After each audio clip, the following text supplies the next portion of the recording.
Well, folks, I don't have vivid memories of the claptrap posted on the walls of my elementary school back when gas was sold by the gallon and the Leafs were winning Stanley Cups.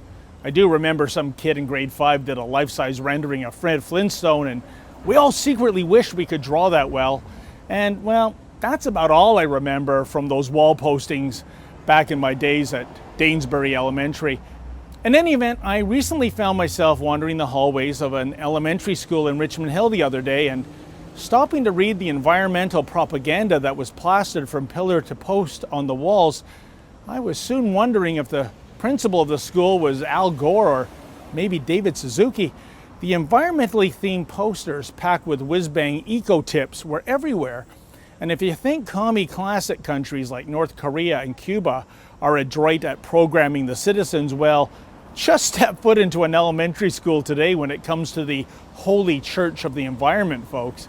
The first poster recited the iconic Gandhi quotation, "You must be the change you wish to see in the world." Okay, fair enough, but right under the Gandhi quote was the following: eco tip, close the lights when you leave the room. Close the lights? Apparently grammar doesn't count as long as there's an earnest environmental message in the offing. My eyes were then greeted by pearls of wisdom from philosopher king Paul McCartney, quote, "There must be a better way to make the things we want, a way that doesn't spoil the sky or ruin the land." Wow, Mr. McCartney, how profound. When did you think up this nugget of brilliance? Was it while you were being chauffeured in your Bentley to a 5-star London eatery? Vegetarian, of course. Alas, like so many members of the Enviro-Weenie movement, McCartney makes a childlike wish, hoping that things could be different, but he hasn't quite connected the dots, i.e. it is concrete action that brings about tangible change, not wishful thinking.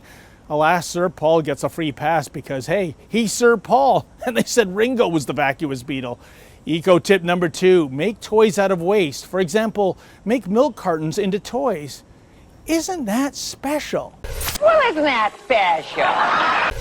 After all, in this age of Xbox, there's nothing quite like the joy of a child feels upon tearing open the eco-friendly gift wrapping only to discover an empty milk container with some wheels affixed to it in a feeble attempt to make the container look like a car. Fun? Wow, Pyongyang, eat your heart out. And hey, what's that sour smell? Quote, "Don't blow it, good planets are hard to find." Source, anonymous.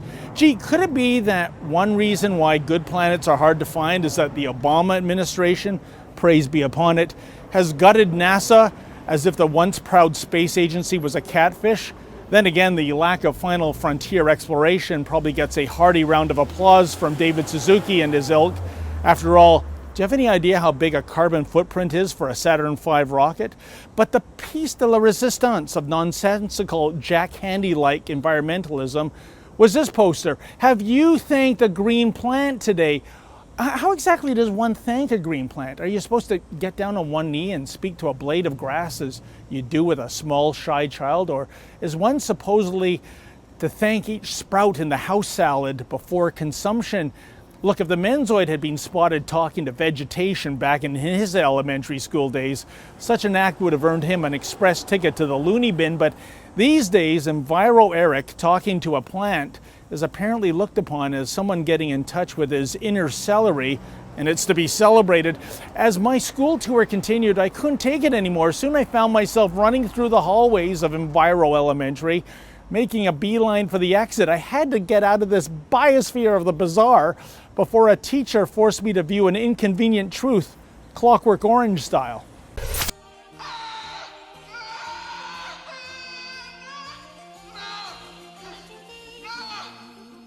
Stop it, please, I beg you!